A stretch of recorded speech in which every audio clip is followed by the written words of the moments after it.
moo jëm ci mbirum Amadou Ba moom mi nga xam ne mi ngi ci viseuru justice bi jëm ci dépôt à terme yi responsabilité ki nga xamante ne ni moom mooy ki fi nekkoon président di Macky Sall jamono jooju moom Amadou Ba nekkoon ministre des finances tey jii bu ñu ñëwee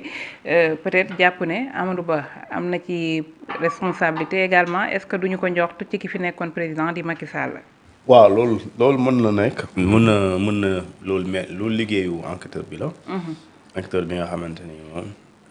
dafay révéler ay lu làqatu. et tu as mis le làqatu loolu je rappelle que rapport Cour des comptes sur la situation des finances publiques. ak dette bi ak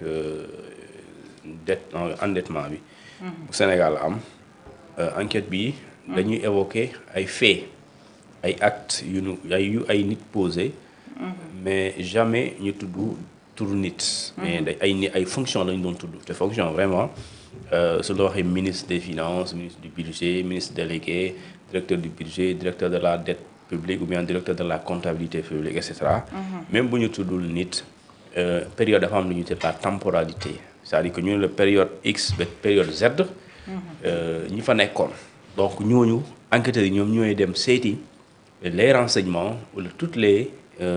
tous les actes d'information yu leen di permettre ñu xam fonction bii.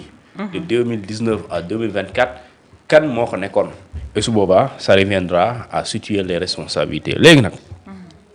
certes Amadou Ba moo ne am na période boo xamante ne nekkoon na ministre des finances. mais il y a pas que Amadou Ba comme étant ministre des finances fii am na ay ministres délégués.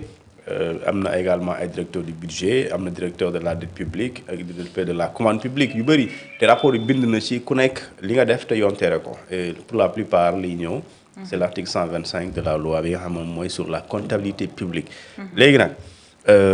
li ñu wax dafa bëri te mu am solo mooy rapport bi est-ce que su dee le ministre des finances fauté na wala jàpp ne bu dee def na lu ñu tere est-ce que mën na engager directement la responsabilité du président de la République su dee mën na ko engager loolu ban fee lay nekk. c'est-à-dire est-ce que noo koy tuddee c'est ça la question parce que sur une constitution daf ne président de la République day mën nañ ko topp ci wàllum yoon waaye haute trahison rek lañ ko mën toppee. alors est-ce que si aujourd'hui fait boobu nga toppee ministre bi da nga ko jàppee c'est du détournement de deniers publics wala da nga koo jàppee c'est du blanchiment de capitaux. léegi est-ce que blanchiment de capitaux dafay nekk équivalent wu haute trahison est-ce que détournement de deniers présumé de deniers publics est-ce que aussi mën na nekk équivalent wu haute trahison bon loolu ça vraiment c'est des qualifications yoo xamante ne justice rek moo ko mën def maintenant ci li nga xamante ni moom la ñu wax ba pare tudd ci Amadou Ba bon comme ni ko Daouda waxee vraiment c'est des choses sérieuses mooy xaalis boo xamante ni jàpp nañ ne mu ngi tourner autour de 141 milliards de francs CFA. bah là c'est du sérieux tout à l'heure il parlait de dépôt à terme. dépôt à terme condamné la mooy xaalis booy jël comme ñun ñëpp. pour ñenn ñi en tout cas am nañu compte bloqué. mooy tey compte boo xamante ni da nga ne. fii ba 5 ans du ma ko tijji du ma ko dajji. soit nga def ko sa kër wala nga dem ci banque bi tijji ko. moo am des fois ñu ne la compte épargne wala mais nga am compte bloqué pour 10 ans pour 5 ans. léegi diggante boobu boo xam ne tijji naa ko tey pour 5 ans kon 2030 nga ko war a tijji yaa ngi dégg pour 5 ans léegi diggante 2030 boobu c'est-à-dire que soo ko ñëwee dajji loolu kon da nga war a bu dee xaalisu état la. da nga koo def dépôt à terme nga ne lu ci ëpp ci dépôt à terme yooyu su ma juumulee mu ngi am diggante 3 ans et demi wala ba 12 ans 12 mois plutôt 3 mois ba 12 mois soo defee dépôt bi dafay nekk 3 mois et demi wala 12 mois nga xamante ne da nga ko fay déposer mais dafay juraale intérêt léegi loolu fekkante ni da nga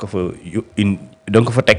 soo ko fa bëggee jëli ci diggante boobu da nga koy tracer. maanaam su dee da ngay def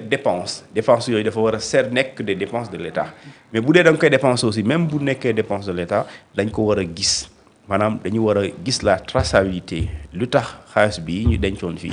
période bii la waroon génn waaye xaaruñ période bi mais on l'a utilisé de manière prématurée on devait attendre 6 mois 3 mois et demi wala 12 mois et demi mais xaaruñ ko léegi nag su boobaa ki ordonné loolu am soit c'est le ministre des finances ou bien les ministres délégués chargés des finances donc moo tax justement foofu dañuy soxla précision beneen bi mooy ci document bi ñuy xamante ne moom mooy Cour des comptes bii wax loolu daf ne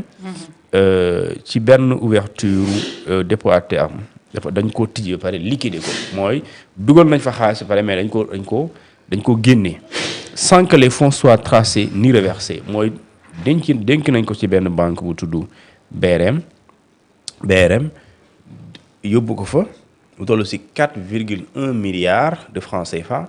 mais buñ ko fa dugalee pour benn période condamné ko waaye dañ ko génnewaat mais buñ ko génnee reversé wuñ ko au trésor mais aussi tracé wuñ kenn xamul fu mu jaar et loolu su boobaa lii am solo rek mooy alors qui a donné instruction ordre à ce que xaalis boobu ñu dencoon pour mu nekk fa pour une période non seulement nekkatu fa mais ba mu génnee aussi dañ ko waroon yóbbu trésor ba pare su dee yóbbu ko trésor da nga ko utiliser dañu war a gis effectivement l'utilisation licite de ces fonds là yi nga xamante ni fonds wu état wu Sénégal la léegi nag on verra plus tard tout à l'heure xam nga on parle de Amadou Ba on parle de Cheikh Tidiane Diop d'autres également seront cités parce que administration nag vraiment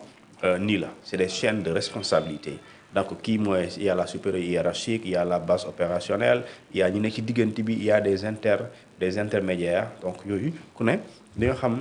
lan mooy ci sa responsabilité parce qu'il s'agit de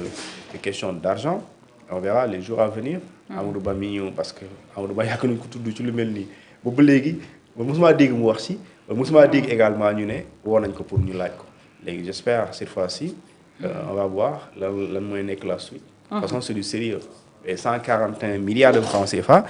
ñu ne 147 147